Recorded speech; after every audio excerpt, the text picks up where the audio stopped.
Welcome, welcome, welcome, everyone, to another show, another episode of Walking with the Master. And let me tell you, I have a genuine master on the mat. As you'll see, you'll get an opportunity to truly understand his proficiency and his ability. And of course, I'm speaking of no one other than Hanshi Gregory Duncan, the son one of the sons of the late, great um, Grandmaster Ronald Duncan.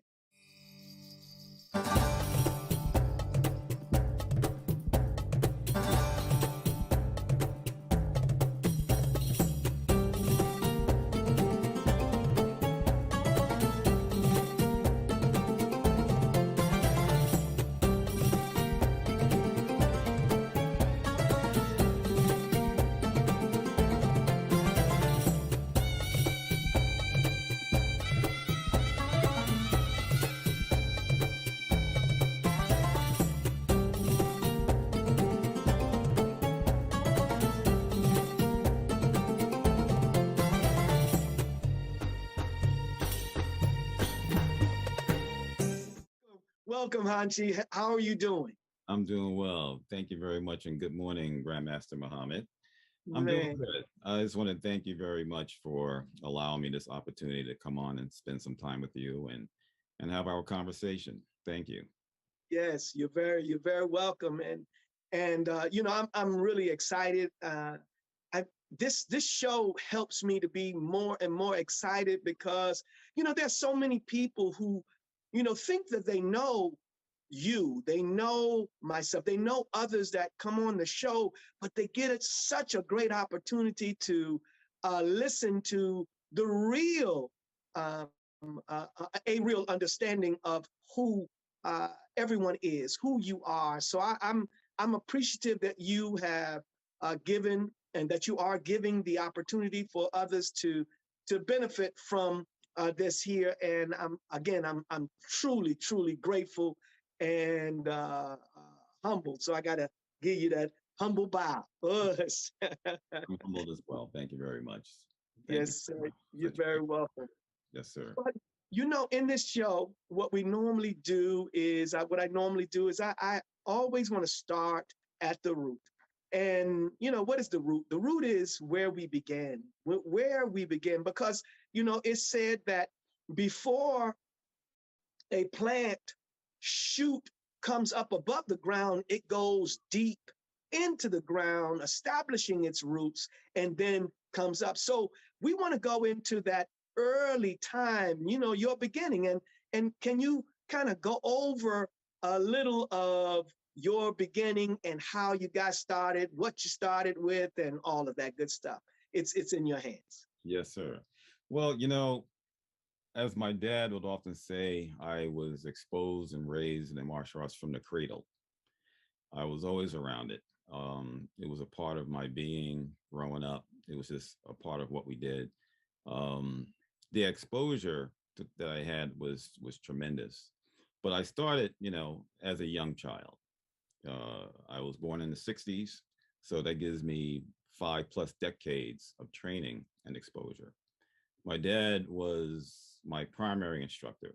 He was my primary teacher. You know, um, in the arts allow me to get that exposure and also allow me the possibilities of being able to spread my wings and fulfill what my passions were in the martial arts. So, I'm always eternally grateful for that.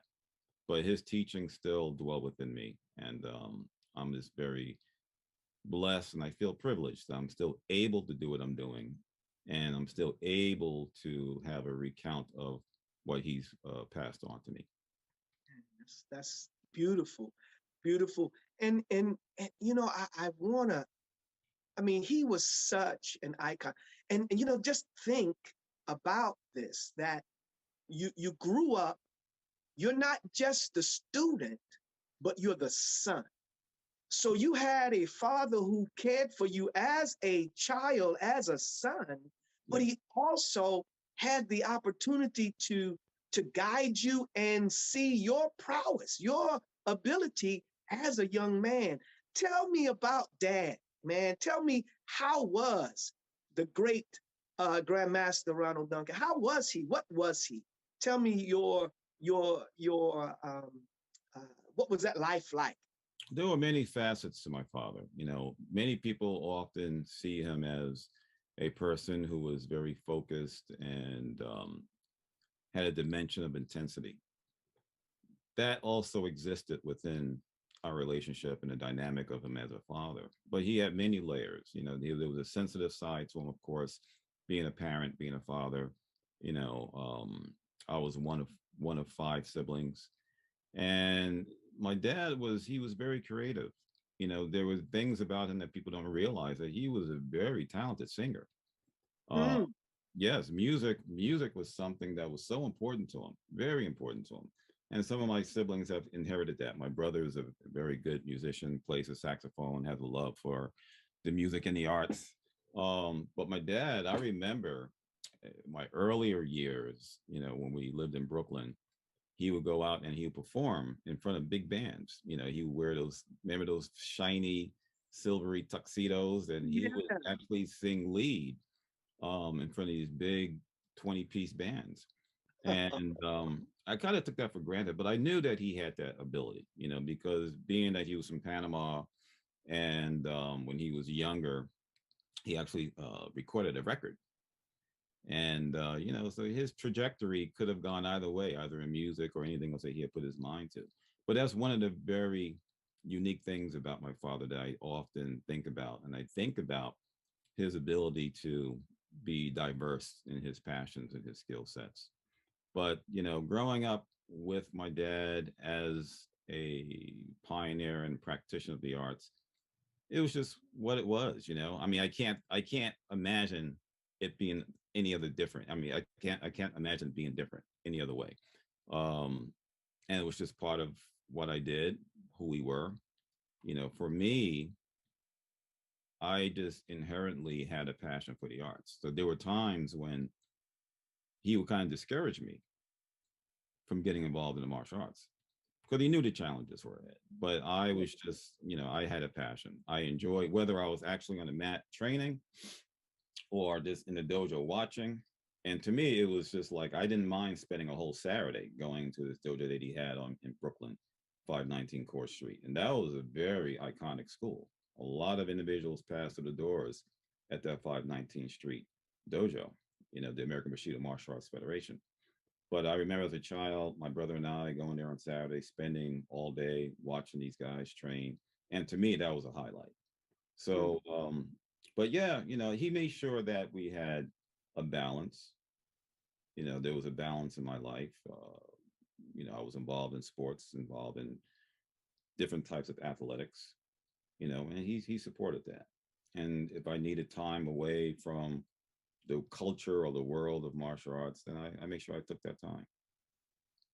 Beautiful. which consists of ninjutsu and the combat aiki jiu-jitsu systems. In addition to that, we still are teaching the philosophy, and we're trying to work on the aspect, the never-ending aspect of character building with the practitioners, to instill all of those good values that young people need today to cope with the changing times. I don't teach as much as I used to. I don't get a chance to teach anymore. I have, my son Greg is my chief assistant instructor. I have other individuals in the dojo, Mr. Mel Oliver, Orpheus Haywood, and all of the black belts, Livingston Kelly, Carl Hopkins. These are young men who are giving much of their lives to the dojo, and they've been very helpful to me. I tell you, to be honest with you, sometimes I want to teach, they won't even let me, because they're so devoted, and and in addition to being devoted, they're very skilled practitioners. We're doing very well here, and we see our growth, hopefully into the 21st century and beyond that. And I think other concepts that we follow are valid concepts, which I feel have withstood the test of times, going into 5 decades, and I think we will be around to share our knowledge and our skills and ourselves with would future generations come. You know, there was a period when I had given an event in 1990. Yes. And it was a big, you know, it was a big event. It was awesome. I don't know if it's have been even rivaled the type of an event. Well, where it was called Tribute to the Masters, the same title that Grandmaster, I believe it's Grandmaster Wesley Snipes Yes. had done, because in fact it was, I had met him and talked to him and invited him to come and be on the dais. At that time, he wasn't as known, you know, he wasn't really known. In that time, we were actually shooting at that point, New Jack City, you know, that he was in. So he had come to that event and he was there. Now, this particular event had, you know, some major martial artists way past my, you know, acumen even, you know, and it was incredible. But I mentioned that because my attempt to get Shinan Antonio Pereira to come to the event, there were some things that had happened, and I'm not going to go into all of that. It was great, but the end result of it, I was at his school. He said, "Come, young man, follow me," and he took me into his office. And when he took me into his office, he said, "Let me show you something." And he opened up an album. And in this album, I saw your father, I saw Grand Professor V, I saw Dr. Moses Powell. They had on black belts. You know, they just had on black gis, black belts. I mean, and it was years earlier. Yes. And I was, I was in amazement. And he said to me at that time, he said, "Young man," he said, "because of you, I'm bringing my whole school over." And he literally, to that event, he brought easily, it was 50 black belts. Wow. And their families. I had maybe 75. And I had, at that event, about just under 1,000, about 960 something people at that event. And it was incredible. But I was mentioning that to just say that your father, that's the point that I'm making right now, is that the Black martial artists were together in a great aspect, even though they were separate in terms of what they were doing. But there were times they came together, like when we come together, and we're from different systems and styles, but our care for each other. So I wanted to just mention that. That they had some relationship way back in the 50s, that they were dealing and coming together for whatever the reason, for training purposes, of course, and even more, I'm sure. So in terms of Dad, and I'm just staying with Dad for a minute, so that he deserves so much, because he's had to fare so many different things, especially back in that time. See, we don't realize, many people that may be listening, they don't realize how difficult it was to come up in that time and not be consumed by somebody else, by another system, that they made their system to be accepted and appreciated because of what they did. So if you could speak to some of that, that would be great, and we'll move on from there. Well, yes, my father, his history runs very deep, going back into the 50s. Yes. Going back into the 50s. Of course, even being born in Panama, he had exposure to the martial arts then as well. He started off in boxing. He studied some Chinese arts. He studied Chi Chi Su, which is Chinese nerve pinching. But he was always exposed. He had a very early exposure to the martial art. And I say all this because his progression and his exposure to it also led up into how he evolved and was able to have a vision that allowed him to develop his skill sets and his system. But in the 50s, we all know what this country was like in the 50s when it came to the cultural landscape.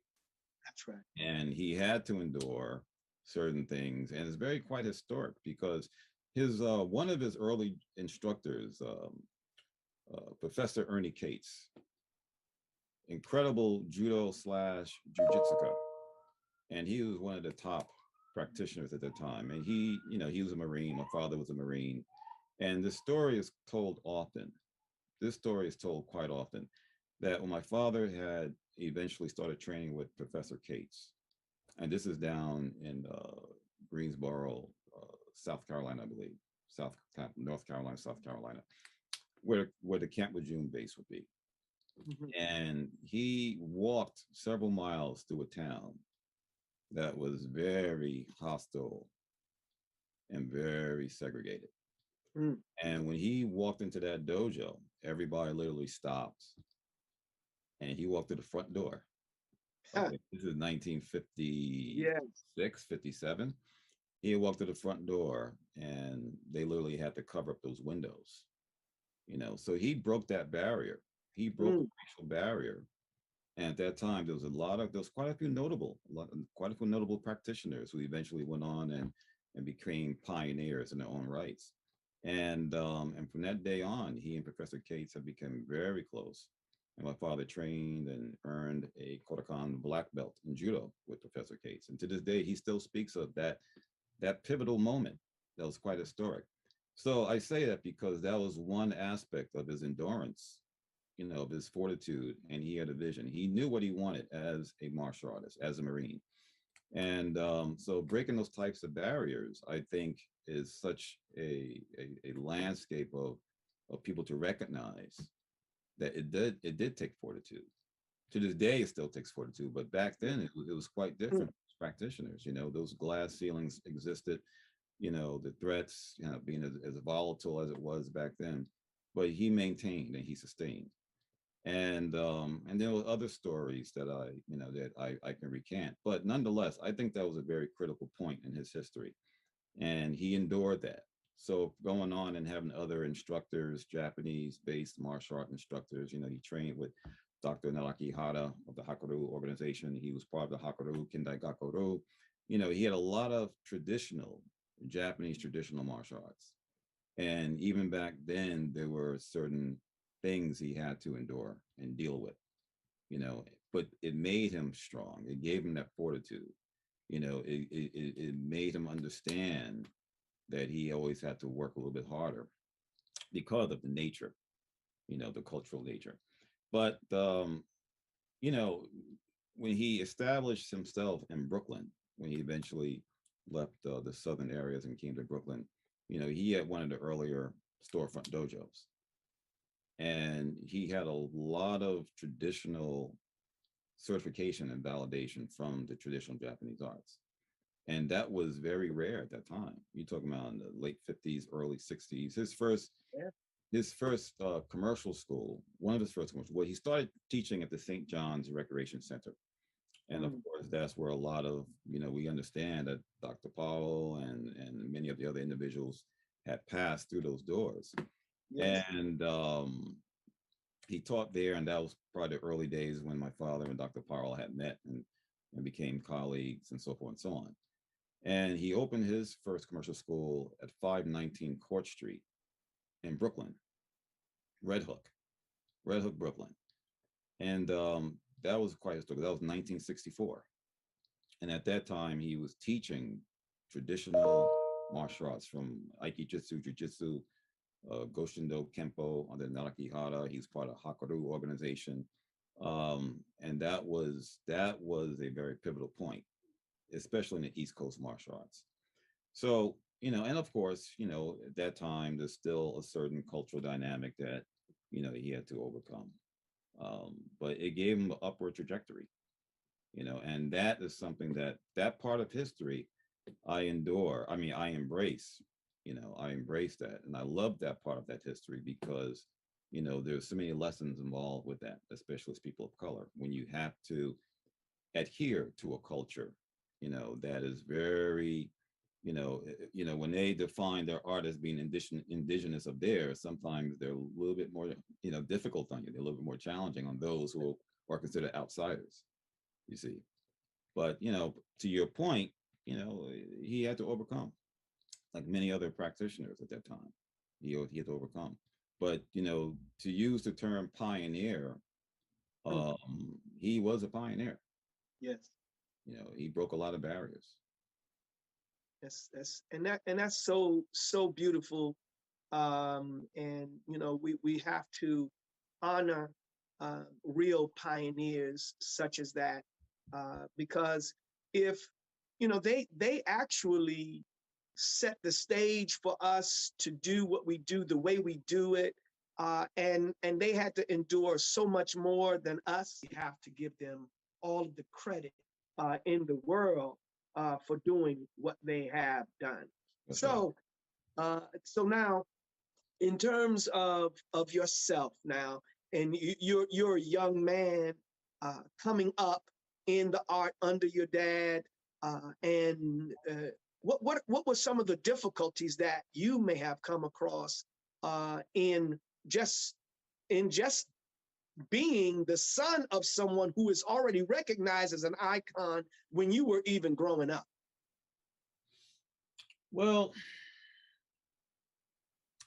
that's a good question. I mean, of course, there's always going to be expectations. People have expectations. And I think with that being said, I kind of put my own pressure on my own self because, I always want to live up to those expectations. Yes. Now, did he put the expectations on me? No, he didn't. But I put it on myself.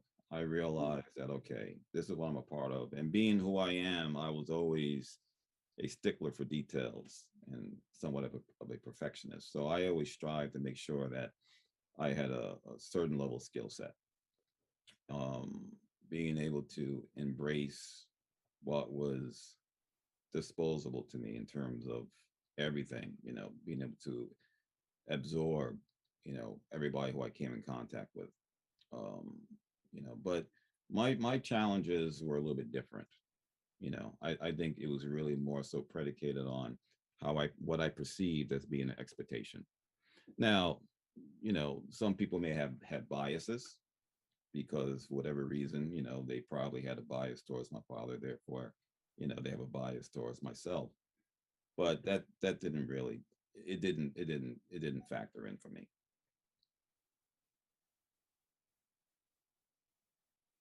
Yes, sir. Well, you still there? Yes, I'm still here. Okay, yeah. Good. Well, I mean, see, that is a mark that I believe of a champion, because the champion themselves, see, you already saw the ability in your father, in the system itself. So you created and put on yourself the expectations that you felt were necessary for being able to come up. I understand that. I would hope that others would understand what that means. See, because while some people are operating off of expectations of others, right, when you put on yourself, and when you see what you're looking at and you see it as being great, then you have to put on yourself the expectations to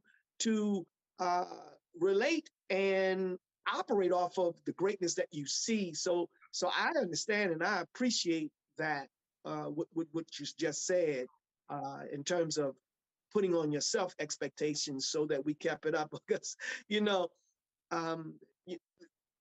you came up in a time too, and I don't know if you've experienced much of it. I mean, they didn't actually come into my school and some of our schools because I believe they understood, but there were back in the days, back in the 70s, they would there were dojos that would actually go to other dojos to challenge teachers. Mm-hmm. I'm familiar with that. Yeah. I'm familiar with that. Yeah. And I know some that actually, this actually happened to, but there were those that they didn't attempt that uh, with every dojo, but Right. they did do it with some. So I guess their expectations, they had expectations too, Oh yeah. that they gave to themselves, because it wasn't every dojo that they walked into, No. if you could imagine. Mm. Yeah, those are very interesting times. A lot of stories I've heard and come across, but fortunately today there's a different mindset. I Yes. think there's a different level of consciousness, and but of course it was very competitive back in the day, and people had to prove themselves in different manners, and I think that carries over from the Japanese culture as well. Yes. It's also stated, and it's a fact that people, if you walked into a dojo a certain way, dressed a certain way, that signified that that was a challenge. You know, and so I think that kind of carried over. But fortunately, today we don't have to contend with that in that regard. There are challenges in other ways. Now we have social media. That does it, Yes. right? Yeah, the internet. Uh, That's right. but yeah, the '70s was quite interesting. But Yes. it forged us. Yes. Yes. So with that being said, Hanshi, tell me, what are your thoughts about differences from yesterday's student and today's student? Well, I think the difference is a reflection of the culture. You know, I say culturally, the mindset is different. It carries over into how people are going to train. And this is nothing genuine in this conversation. I mean, everybody kind of agrees that because we're in a faster paced culture, a faster paced society, we have access, we have disposal of content, information is right there at our fingertips. So I think that that kind of permeates in how people behave and what they expect. So, if somebody steps into a dojo, in their mind, they think they can acquire a certain amount of knowledge probably within 18 months, And I'm saying Right. that they can't because, you can just click on whatever link and you can get access to certain things, and it kind of permeates and it sinks into your consciousness of what's available and what you can do. I think it changes the approach of training, because there is a lot of content. There is a lot of information. And I think if utilized the right way, you can educate yourself as a martial artist exponentially greater than maybe 2 or 3 generations ago. You know, if I wanted to figure something out as a youth, you know, I had to get on my bike and ride to the library and research it. Yes. If you couldn't find it in the bookstore or whatever, you're going to libraries. And when you found what you're looking for, that was golden. That was true research. But now, you can just Google it, everything pops up and it's right there. So I think that kind of impacts the the way people train today. I think it has an impact on people's nature, the essence of what they bring to the floor, what they bring to the mat. I'm not saying it's bad or good, it's just a different approach. Now, at the end of the day, technically, are people more technically sound? That's always up for debate. You know, I think that the I think the grind of the training may be different. I think people now can train smarter, like the old adage was, well, no pain, no gain. I think that's a bit archaic because if you're training with pain, you're breaking down your body. And from my perspective, we want to train for longevity. My youngest student is 4, my oldest is 72.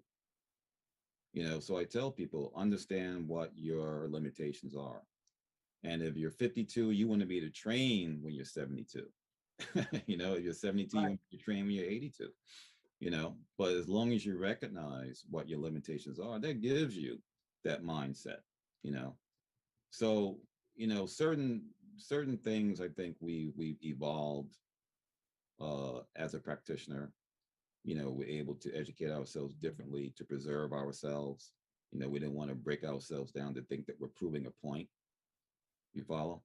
Yeah. Um, you know, but there's a foundation that's been laid for those individuals, from those individuals who trained a generation ago, 2 generations ago. You know, they really set the way. They, for me, you know, I still embrace the old methodology of training. You know, I still have a 60-year-old makiwara in my dojo that I inherited from my father. And on my spare time, I hit it. I condition my hands on a regular basis. That's not something that you see often in today's environment of martial arts. And for some people, they may think that's archaic, but I embrace that because that's a part of my foundation. And when I show that to students, they're like, wow, that's, you know, it's usually an eye-opening type of thing. So, you know, there has to be a balance. I think there's a Yes. balance. You know, Yes. I think as instructors today, I think we should, I think it's our responsibility to make sure that that we preserve those old ways of training, that we Yes. integrate it, but also be, you know, we have to be progressive. You know, we have to know how to evolve. You know, the importance of evolution of our Yes. methodology. Excellent. Excellent. The Honorable Minister Louis Farrakhan uh, had a series of talks, and they were called "The Time and What Must Be Done," and you know that makes me to think about that. You know, see the based on the time Hmm. requires a particular activity. There are things like you say you keep some things for yourself to that comes from that time, but Yes. then there are other things that are appropriate for the time that we're in, because really they're it produces different characteristics, Yeah. both types of training. So you're very right in my opinion. Being balanced Hmm. is not saying give up everything. It's just saying uh, do what is appropriate at this time That's to accomplish the task and to keep one uh, continuing to train. that's right. That's right. Absolutely, absolutely. So talk to me uh, really about conversations that you think at this time is necessary for students. It's necessary to now. I'm going to give you a couple of different students. Yeah. Maybe three. The three different students I'm going to give you that you're going to talk to is the new student coming in to the dojo, coming into the way of training, coming into the knowledge of this for the first time, and what kind of conversation is that? Then you have the black belt. You Yeah. know, they have studied for whatever period of time that they were able to achieve that level with you, Right. um, and they're black belt. And let's just say that this again is you're an instructor of known reputation and proficiency, and this is for any black belt, if you will, Mhm. that is desirous of moving forward. So you have that that new student doesn't know much other than what's been in the movies and what's on YouTube, and just kind of moving from one thing to the next. And then you have the black belt who has contributed some time, Mhm. to you, but this is a protracted struggle, Mhm. you know, that Mhm. doesn't end. Black belt, as we know it, is actually the beginning of another level That's right. of expertise. And then you have that master, you know what I mean? Mhm. Uh, this, man, I've gotten to the stage now, my belt, my black belt is now changing colors, and now as a master under a master, what is the thought?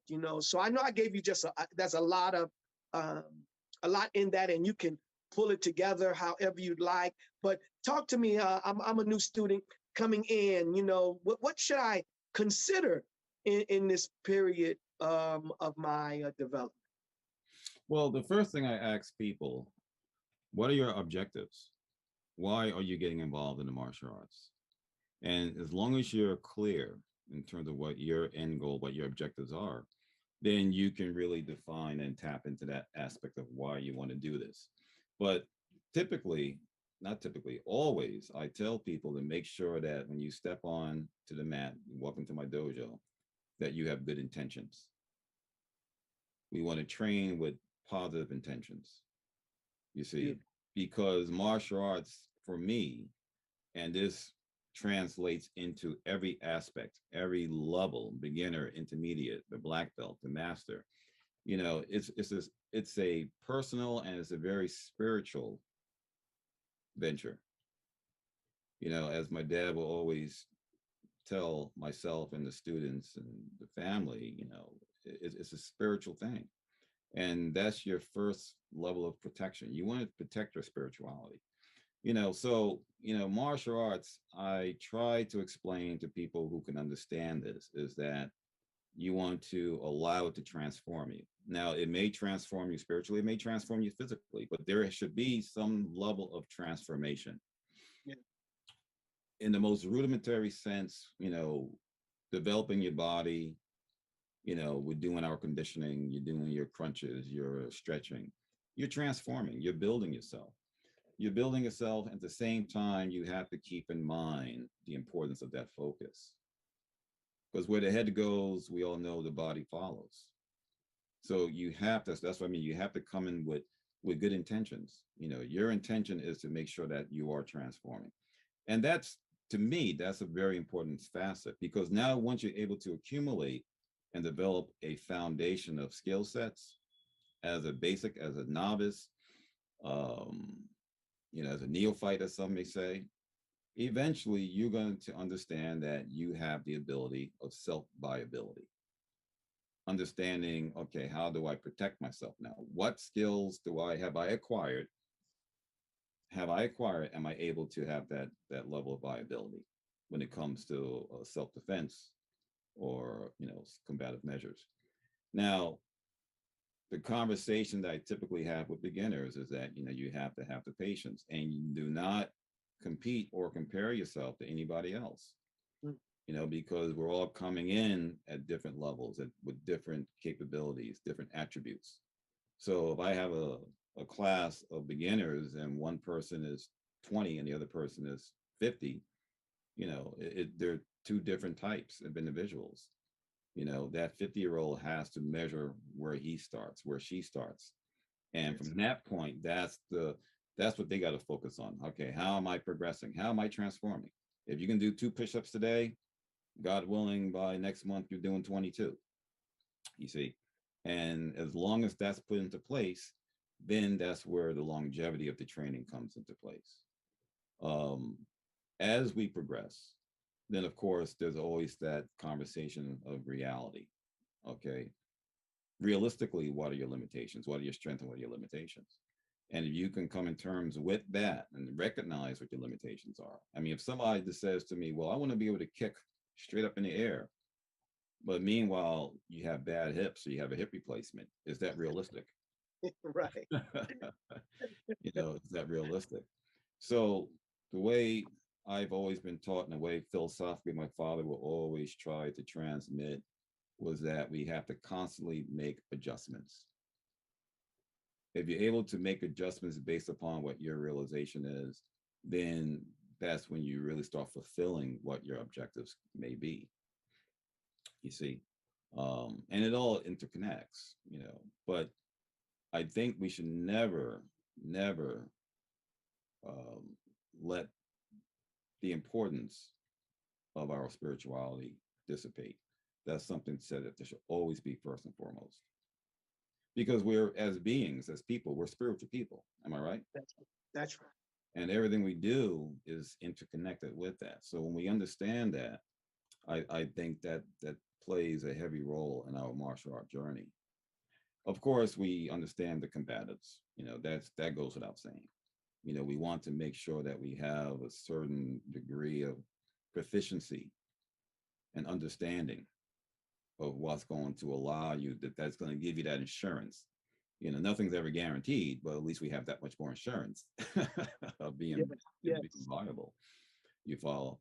And then, of course, as you progress and you get into your later years of training and more experience and more exposure, and as you stated, that belt is very symbolic. As you stated, your belt now, I have a few of them. I have a couple of black belts that are now they're not even black anymore.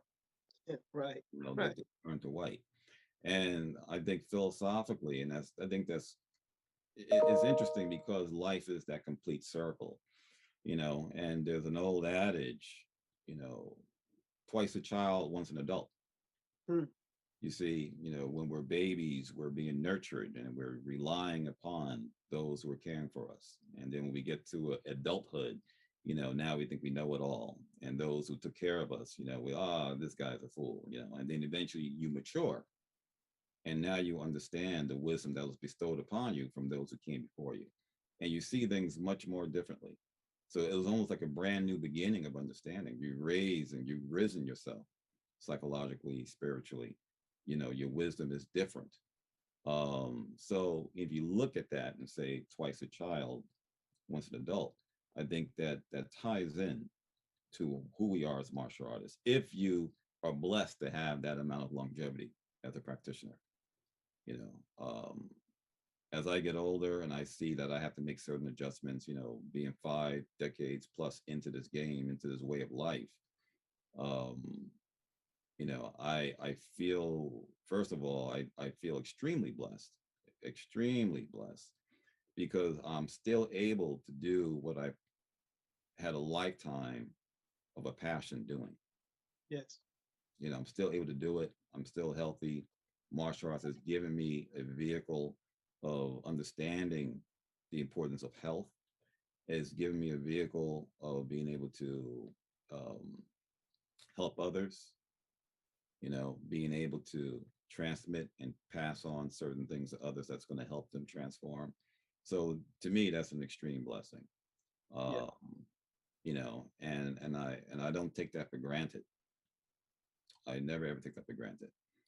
To be able to share and pass along certain things that are very important to you and to the world and in life, that's an extreme blessing right there. As trite as that may sound, but these are things that we cannot overlook and we cannot take for granted. Beautiful. Beautiful. And the master, you know, I guess we can call them, or I know we look for them to be um, those who will maintain the legacy Yeah. and continue to spread the legacy uh, uh, without much deviation. Mm. So what in with that in mind, Yes. talk to us masters, talk to the masters about, you know, what we should be thinking, what we should be doing, how, what kind of focus we should have in this uh, perpetuation. If you're if you're committed to honoring your teachers and those who came before you, Yes. okay, and the conversation of legacy comes up a lot. Every time you step on the floor, every time you teach a technique, you're honoring your teacher. You're honoring that legacy. Every time you mention your teacher's name, every time I mention my father's name, every time I teach a technique and transmit and express something that came from him, I'm honoring him. Yeah. I'm honoring that legacy. So, I think most of us understand that, you see. And at the same time, we have to have a vision. What's next? what's next? Does it stop here with us? Does it continue with somebody else, with another student, with somebody else who's able to embrace what we've been doing? Because martial arts is a continuum. As my father always told me, this is bigger than all of us together. It's been here long before us, and it's going to be here long after we're gone. Yes. You see, and there is nothing new under the sun.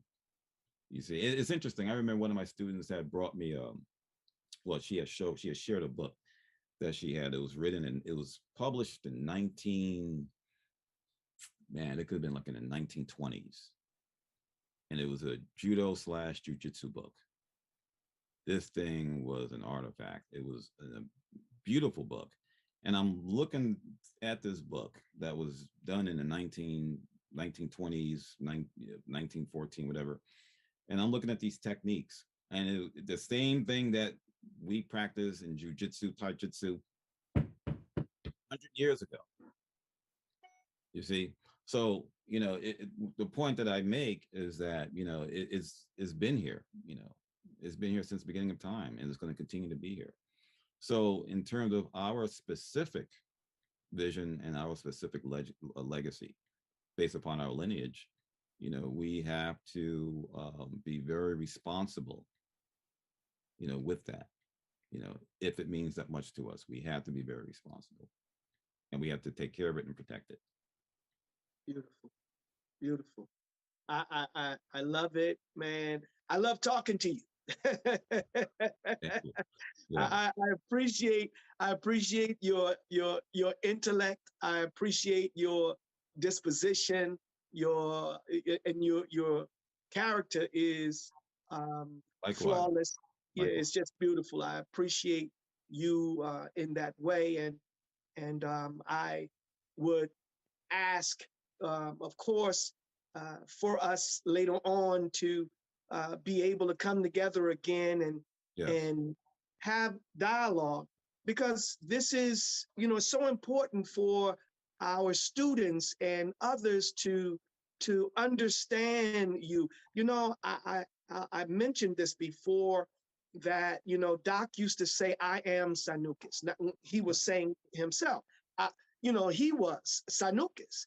And I didn't quite understand. And I had a more of an immature understanding of that, because it was like I was studying too, and he's saying he's Sanukis, like, man, but I didn't really understand. And it was really after Doc, just after Doc passed, that I began to understand, because I realized that it was his giving of himself. He embodied what he did, and we were studying him as we thought we were studying a system, but we were studying a man. And we were mimicking and trying to do our best in that way, so I understood, and it was absolutely perfect. And in fact, I appreciated Sanukis being him so much more, that now I feel so good trying to continue to instill in me him. Yes. It was a blessing that he shared himself with all of us, and your father and others, that they shared themselves with us. And I offer this platform for the opportunity for many others to get a chance to know the masters that we have walked with, and the masters that actually we have become, that we are walking with others. So I want to thank you. I want to thank you for the opportunity of coming on and sharing, with them. And I got to say this too. Yes. That, of course, I appreciate and I love the fact that I can share with others this, but, it's personally, so beneficial for me to get an opportunity to hear and experience you and others in such a personal way. And, so I'm personally thankful and grateful that you have given me the opportunity to share yourself with me, and through this medium, we are able to give it to others. Thank you, Hanshi. Thank you. I appreciate it. I'm humbled. And again, thank you for allowing me to share this time with you. I appreciate what you do.